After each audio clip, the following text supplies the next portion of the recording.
matters most in life? Is it career? Is it love? Is it worth sacrificing for a few moments of the spotlight for love? Is love really all that great? Can you truly be happy at the top of your game? And who is the love of Evelyn Hugo's life? These are all the questions I kept asking myself as I was reading The 7 Husbands of Evelyn Hugo by Taylor Jenkins Reid. This one has been on my TBR list for the longest time, but once I got into it, I was stuck. I couldn't put the book down. I even got the audiobook so I could listen to it on the drive to work and during my lunch hour. Warning, warning, warning. This episode will contain a lot of spoilers because in order to give a fully good, big review worthy of this, I need to fully dive into all the aspects, good, bad, and downright ugly. But I must say this is a definite, honestly, it's a 7-star read, really, that will keep you happy, sad, and flat out angry at times. Without further ado, greetings and salutations, and welcome to Wellness Through Reading. I am your host, Tanisha. I like to consider myself your BFF of literature to offer you tips on how to keep reading a daily habit as a form of self-care.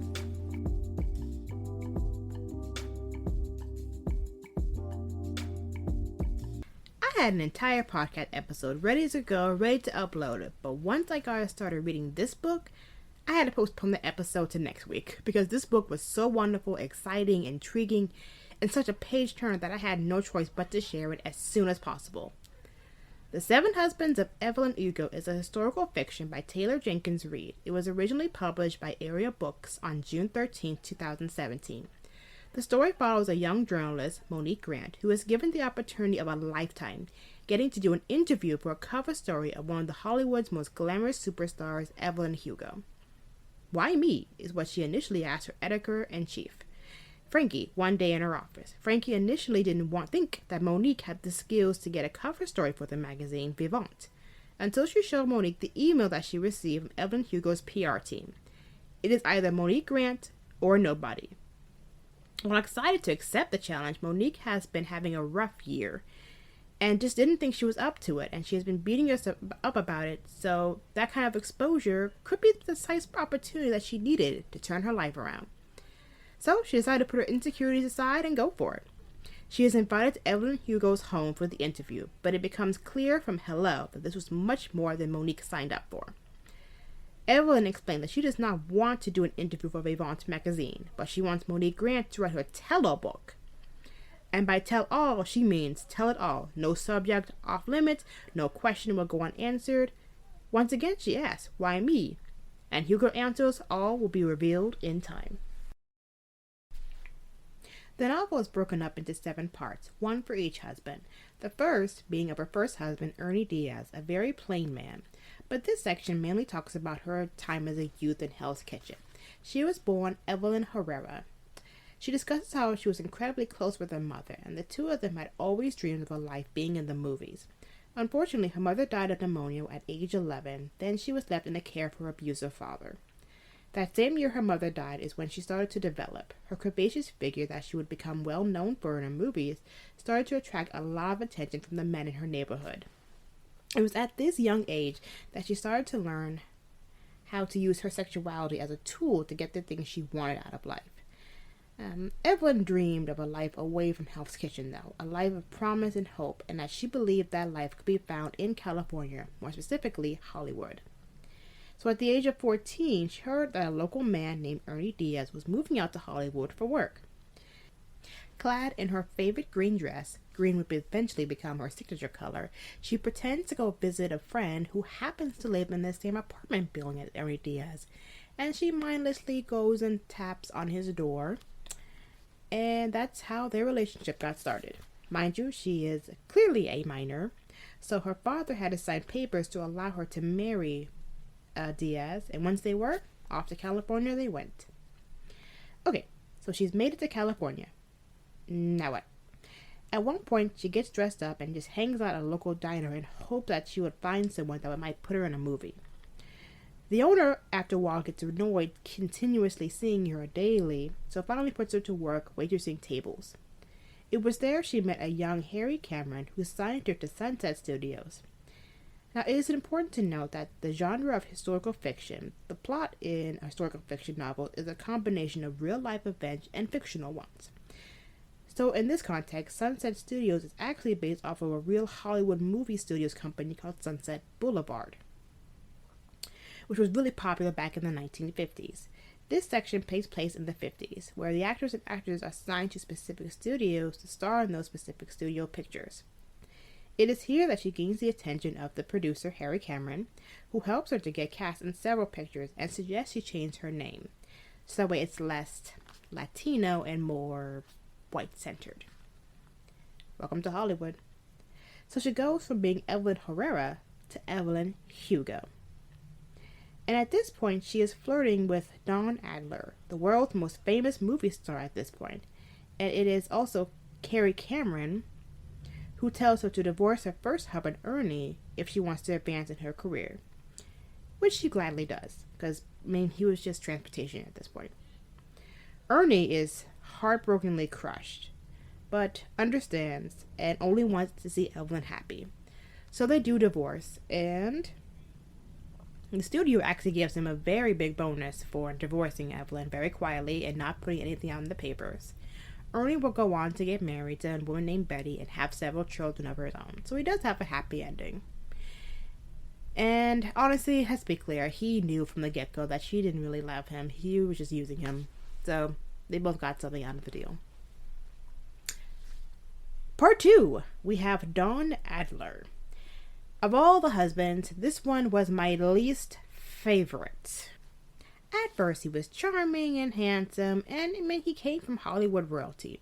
The Adlers were well known in the Hollywood upper elites. He is the son of 2 famous Hollywood actors, so that puts a lot of pressure on him to achieve greatness. It is also during this time Evelyn is wanting to be taken seriously as a legitimate actress, but Sunset Studios keeps putting her in films such as Father and Daughter, while a big box office hit wasn't really heavy on drama. And she really wants to star as Jo in The Little Women, which could give her that. But the studio wants to make her a household name before that happens. Cameron suggests that she start a relationship with Dawn Adler as to appease the studio. Dawn Adler is the hottest actor in Hollywood, as stated before, but at this point, and the studio's golden egg. Essentially, anything he touches turns to gold. Any movie he stars in turns to gold. Henceforth, make Dawn Adler happy, make the studio happy, and in turn gain better quality roles. Don't get it twisted, this relationship is also the first time that Evelyn truly falls in love with someone, and the fact that their relationship helped both their careers was just a cherry on top. Sounds too good to be true, right? Well, it was 2 months after their Hollywood Hills wedding and after their spectacular honeymoon that Dawn slapped Evelyn across the face. A true case of not everything that glitters is gold. Despite his picture-perfect image, Dawn had a huge dark side. He was a heavy drinker and had big self-esteem issues. When his films were doing well, he felt good and happy and treated Evelyn like a queen.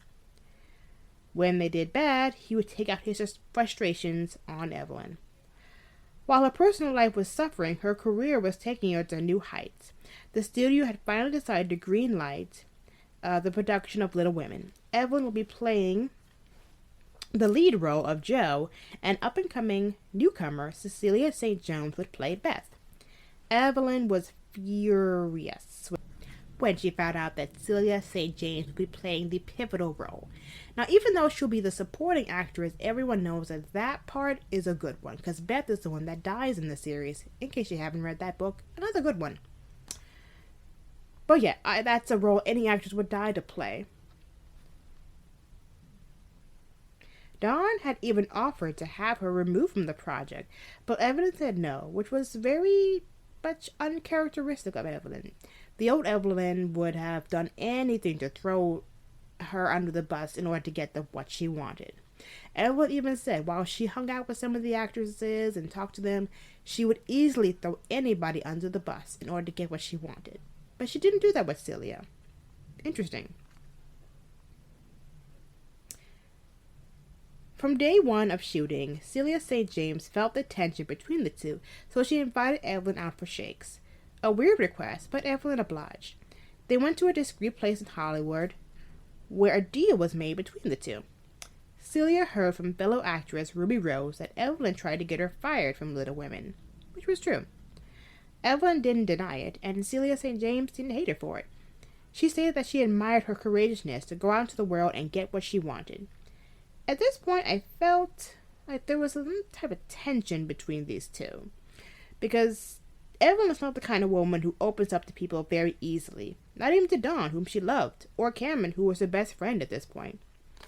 So the two agreed to be friends, and Celia would help her with her acting, and Evelyn would teach Celia how to be a star.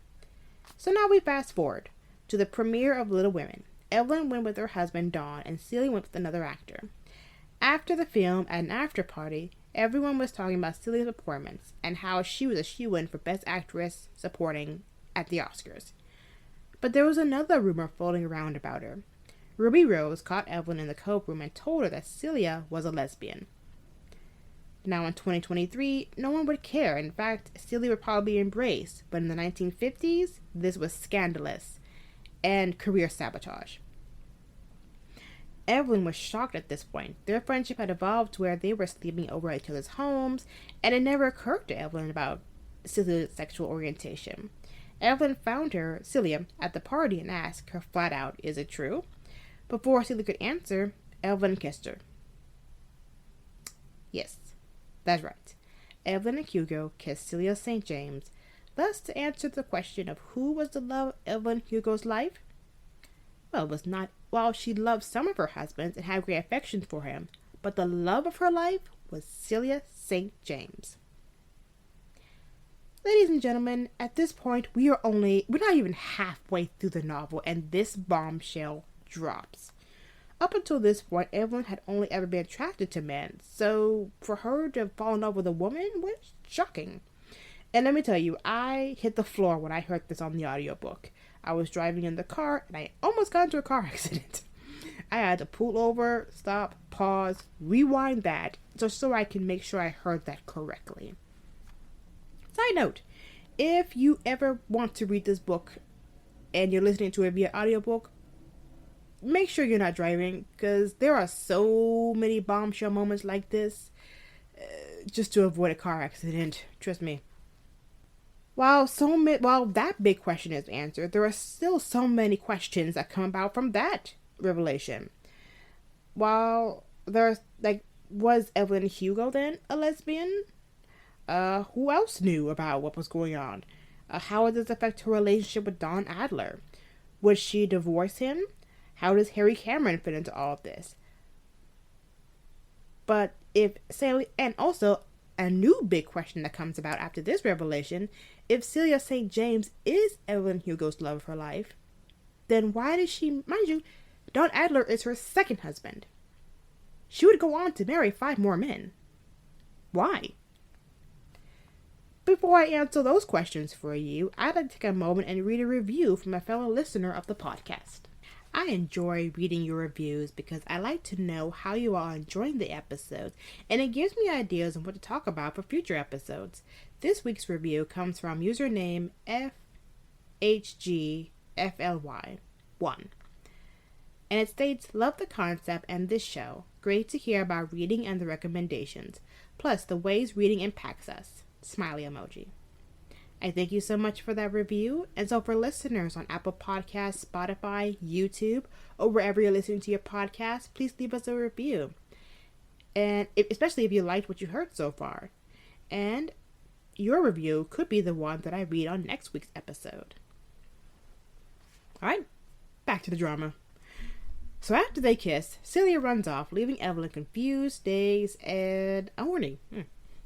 At this point, she knows that she needs to leave Don Adler because of the love that she once had for him had basically died. And she just no longer had the energy to pretend to be fake anymore. She wanted something real. She wanted something true. She wanted Celia.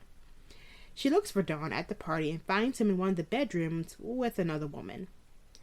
At this point, she's just tired. She's done. All the emotions she once had for him are gone, and she leaves. She spends the night at her friend Harry Cameron's house to figure out what she wants to do.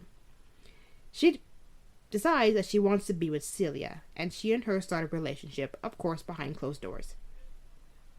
Around the same time that Evelyn is done with Dawn, Dawn was done with Evelyn. Not wanting his ego to get bruised, he files for divorce first and gives Evelyn a large alimony settlement and several mansions in exchange for silence. Specifically, don't tell the world that I was beating you all throughout our marriage. So she could not go around talking about Dawn, but Dawn could go around saying that Evelyn's career obsessed and abandoned him. Classic. Even though Dawn Allen was the first love of her life, she was not sad when the marriage ended. In fact, she simply states, I wasn't heartbroken when Dawn left me. I simply felt like my marriage had failed. And those are two very different things. Anywho, the romance between Celia and Evelyn was going strong, and the rumors of Celia being a lesbian is about to hit the newsstands, unfortunately. She has not been seen out with any men, so people were getting suspicious when they started to see Celia and Evelyn hanging out more. Now, some historical context. The 1950s were a perilous time for individuals who fell outside of society's legally allowed norms relating to gender or sexuality. There were many names for those individuals, such as deviant, and many more that I just don't feel comfortable sharing. So, therefore, people like Celia and like Evelyn had to live double lives in order to fit into societal norms. If people so much as suspected you of being gay or lesbian or anything else, you could not only lose your job, but sometimes you could lose your life. And Evelyn didn't want that for Celia. She was too kind and talented to be listed as a societal deviant. She did what she did best. She got married to husband number 3. Okay, I asked myself the same question that some of you are asking yourselves right now. How does getting married a 3rd time solve the problem? If Evelyn were to get married to Mick Riva, husband number 3, a talented singer, all the rumors about her and Celia would cease to exist, and they could continue on with their romance behind closed doors. At least that's what Evelyn thought. Because Evelyn was not only worried about Celia's career, but her own, of course. I mean, Evelyn's first thought is always about Evelyn, if you haven't noticed by now. A common motif throughout the novel is, what did Evelyn love more, her career or Celia? And also, how does Mick Riva fit into all of this? And why marry him of all people? How does Celia feel about this decision? Before I answer those questions, a quick word from today's sponsor. It's that time of the month. Aunt Flo is in town. Y'all know what I mean, especially the ladies of the podcast. These are all the euphemisms that we use to state that your period is on its way. I am a woman who used to suffer from extremely painful periods that kept me up at night, kept me in bed so I couldn't go to work. That was all changed, and when I found some main supplements. Our bodies fluctuate from day to day, week to week, month to month, so we need natural supplements that help support these hormones. And the supplements that they offer are the Daily Hormone Balance, which provides more energy, better moods, reduced cravings. Key ingredients include grape seed extract, passion flower, B vitamin complex, magnesium, and zinc. There is also the PMS period support, which you use before your period to avoid bloating, have reduced cramping, and fewer mood swings. Key ingredients include green tea and vitamin D. There's also the urinary tract cleanse and protects your urinary system. Key ingredients are your cranberry juice extract, and then there's also the prebiotic for women for better gut health, soothes the intestines, and reduces bloating. And lastly, there's the menopause essentials, which helps to have fewer hot flashes, better sleep, and more stable moods. Me personally, I use a daily supplement and the PMS period supplement.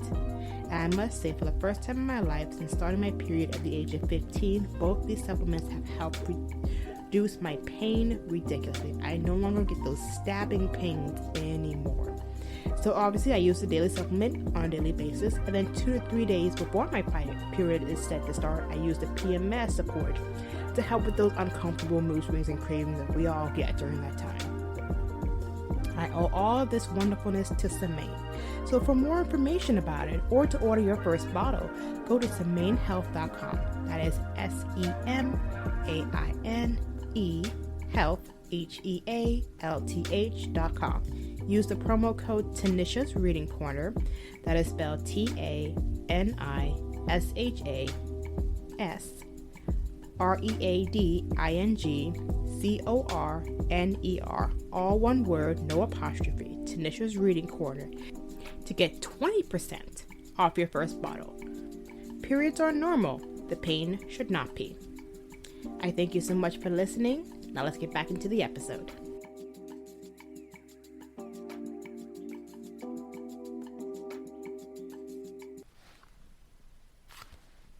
At this point in her career, Evelyn has been let go of Sunset Studios at Don Adler's request and was basically blacklisted from all of Hollywood, so she decided to go overseas to get work.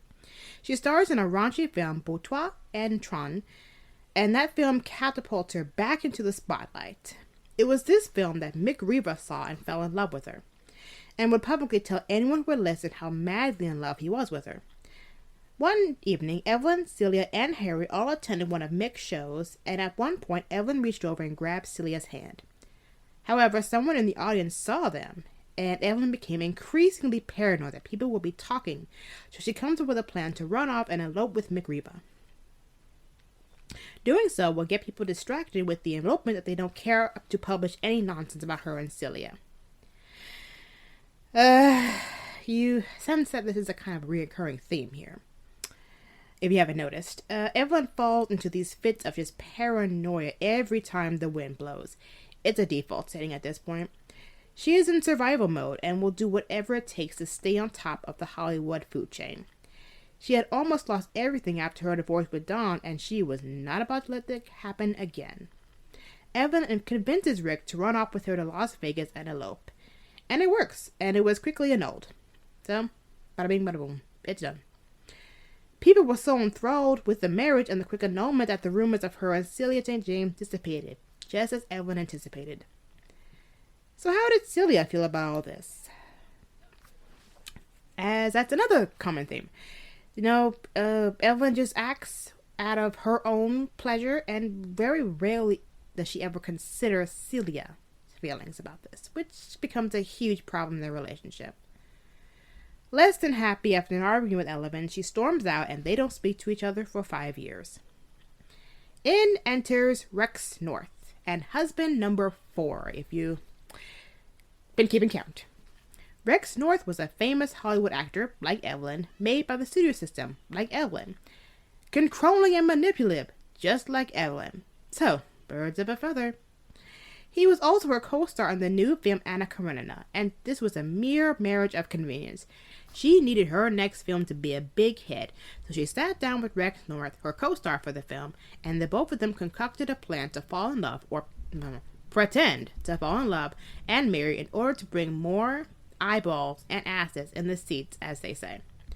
This may appear shocking to many, but in the world of Evelyn Hugo, this was merely business. A true love match for her was rare. Hollywood has always been notorious for contract relationships. And what's better than one? Two major movie stars colliding together will give paparazzi something to talk about and get more notice for the film that they're currently working on. Not surprisingly, Rex agreed. They agreed to marry a few weeks before the film came out, and they stayed married for 2.5 years. The plan worked. The movie was a big box office smash. But one day over breakfast, Rex tells Evelyn that he has fallen in love with another woman, and she's pregnant with his kid. This would be the kiss of death for both their careers. What does Evelyn plan to help them get out of it? Pretend to have an affair with Harry Cameron. Since they would both be having an affair, there would be no victims, and they would both walk away looking horrible, but successful. As Harry stated, they would sell a lot of tickets because they both were starring in another film after Anna Karenina.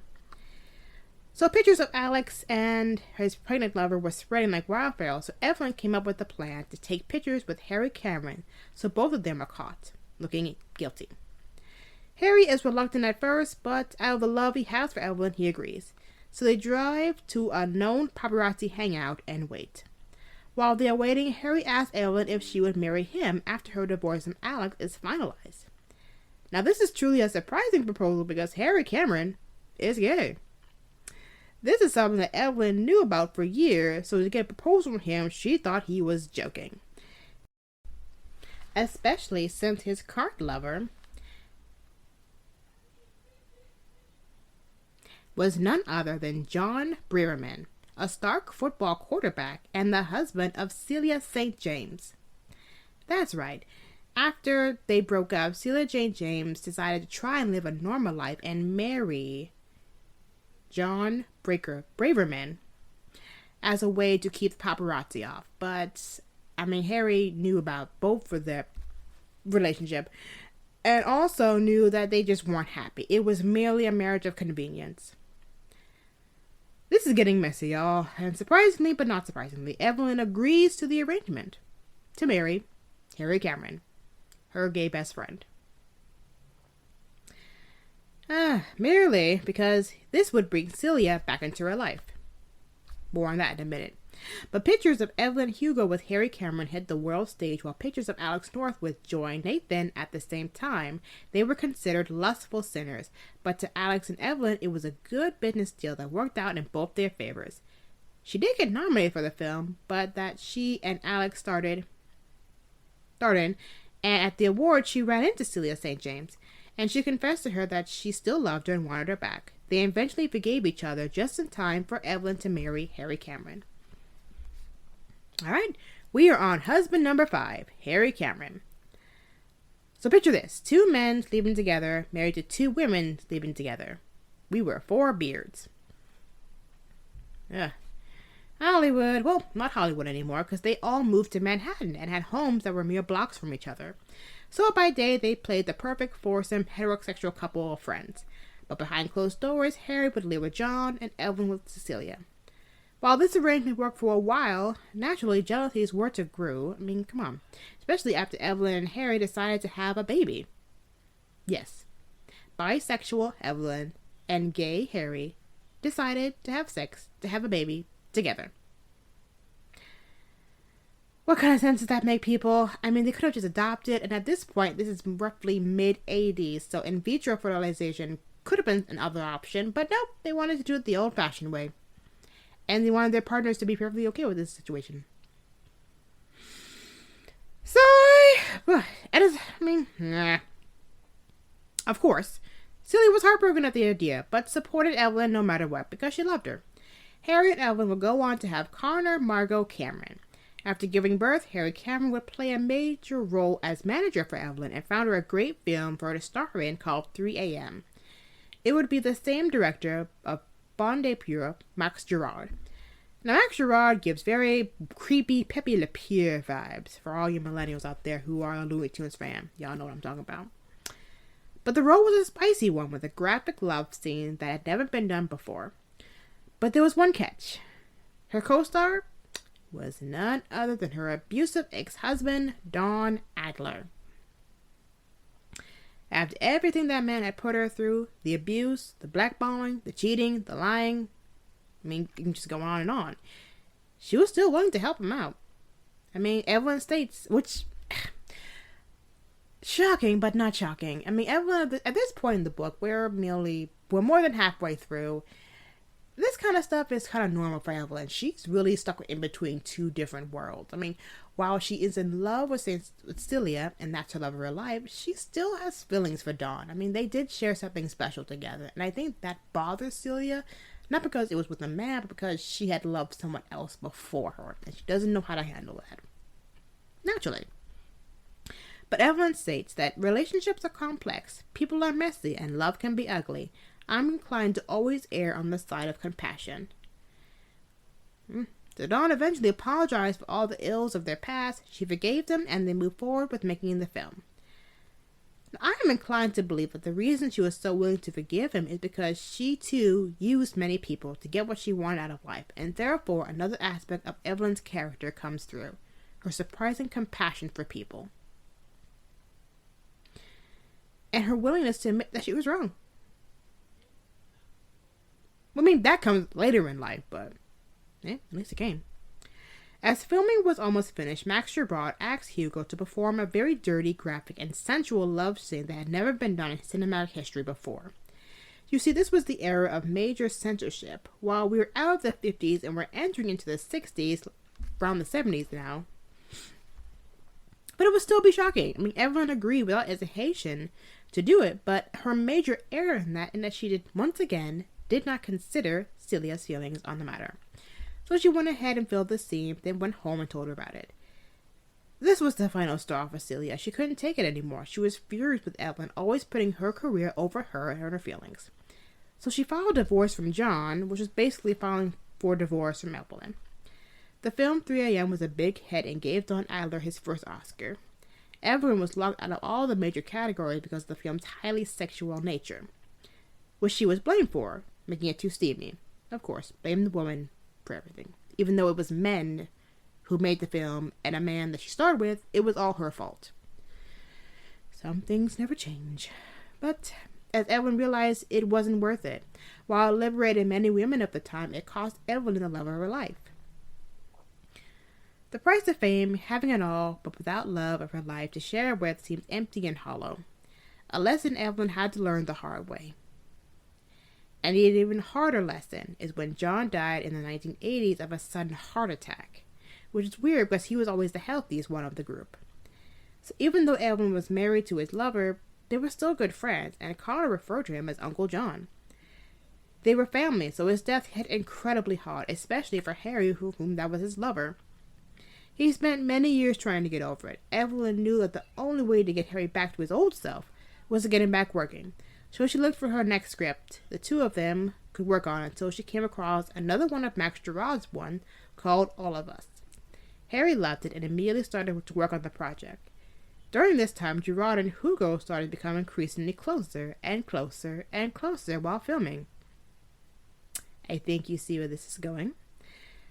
This was the film that she won her Oscar for, and that night during an after party, Gerard confesses his feelings for her. She tells Harry about his confession and agrees to divorce her so that she may marry Max Gerard and have a chance of happiness. Well, we are now at husband number 6, Max Gerard. At first, their marriage was full of passion, but Evelyn quickly realized that Max Gerard was in love with the idea of Evelyn Hugo, and not Evelyn herself. Evelyn says it best. It took me about 4 months to realize that Max had no intention of even trying to love me, and that he was only capable of loving the idea of me. At this, she decided to reach out to Celia and see how she was doing. But reality was she wanted Celia back in their life. She wanted love again. Naturally, they both agreed that they would never stop loving each other and wanted to get back together. However, this would be difficult because Max Gerard was a jealous soul and just flat out vindictive and incredibly evil, despite being super creepy. And after reading letters that Hugo and St. James gave to each other, he threatened to tell the whole world about their secret love affair. Mind you, we are now exiting into a 90s kind of world. And while some entertainers like Elton John came out as gay, Hugo and St. James were still worried about it because now Evelyn had a daughter and they feel that she could be taken away from her, which did happen. So to keep any rumors out of the press, they decided to fake a relationship with a young congresswoman while she divorced Max. It works. Everyone thinks that Max is a scorned lover with all his accusations, and Evelyn goes on to marry Celia St. James's brother, Robert Jameson, at Celia's request. I am going to say that one more time. Evelyn goes on to marry Celia St. James's brother, Robert Jameson, at Celia's request. As if this book does not have enough twists and turns to it. Even Evelyn was shocked. Why would I marry your brother? That makes no sense. We can finally be together. It's a 90s kind of world. We can come out. But Celia doesn't want to. She's scared now what it will do with her reputation. And she's worried about, like I said, because her daughter, Connor. So, at Celia's request, Evelyn marries him. Robert would become Hugo's last husband. And her, Celia, Robert, and Connor would move to Spain. And it became known that Celia was dying of lung cancer due to years of smoking and just wanted to spend her last years with Evelyn in peace. They eventually did, and Celia ended up dying in Evelyn's arms. At this point, Evelyn outlives everyone important in her life. Harry dies in a car accident, Jameson dies shortly after Celia, and even her own daughter, Connor, who she loved sincerely, dies of breast cancer at the age of 37. So in the end, was it all worth it? Is this the price of fame? She had achieved everything that she ever wanted. At age 81, she was all alone. She had it all. Money, accolades, the fame. I mean, what a life. But throughout the life that she was primarily interested in receiving adoration and love from her crowd, and was willing to trade sex, favors, lie for it, marry men that she wasn't in love with.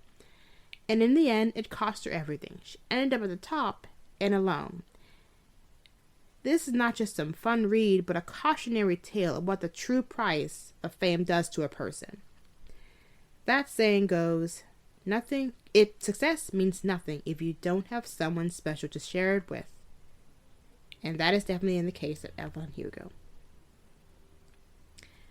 So as always with my book reviews, I don't like to give away everything because I do want you to go and read and assess it for yourself and take away the meanings that you might take away from it.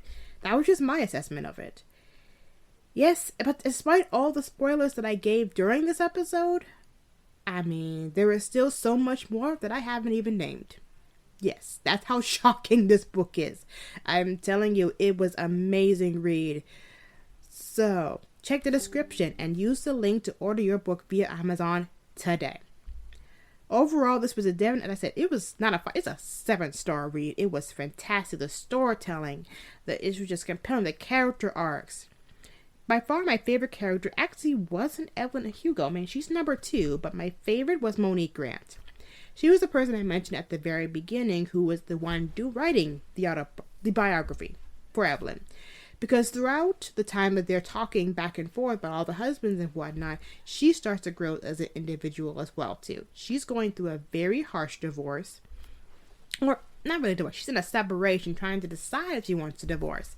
But then she realizes that, after listening to Evelyn's story, she wants a life of passion. She wants not to be the shy, timid one. She wants to go out there and take it for herself as well, too. And so now she fully really begins to understand why it's so important for people like Evelyn to tell their stories, to remind us all that, life is worth living, dreams are worth dreaming, and it's worth going for while you're still young and while you still got it. Just make sure you keep a bunch of good friends with you on your way up the journey. So that way you're not standing up there alone. And as always, I like to end my shows with a quote, and this one comes from the author of the book herself, Taylor Jenkins Reid, and it goes, "When you dig just the teeniest bit beneath the surface, everyone's love life is original and interesting and nuanced and defies an easy definition." And thank you once again for listening to today's episode. If you like what you heard, hit the subscribe button to stay up to date when new episodes are posted. Also, follow me on Instagram at Wellness Through Reading. And we're on TikTok. Yes, right. We have a TikTok account. So follow us on there as well, too. Wellness Through Reading. Also, leave us a review below telling us what you liked about the episode. And also, if first review that I see, I might read it the next episode. And until next time, I wish you all good wellness and good reading.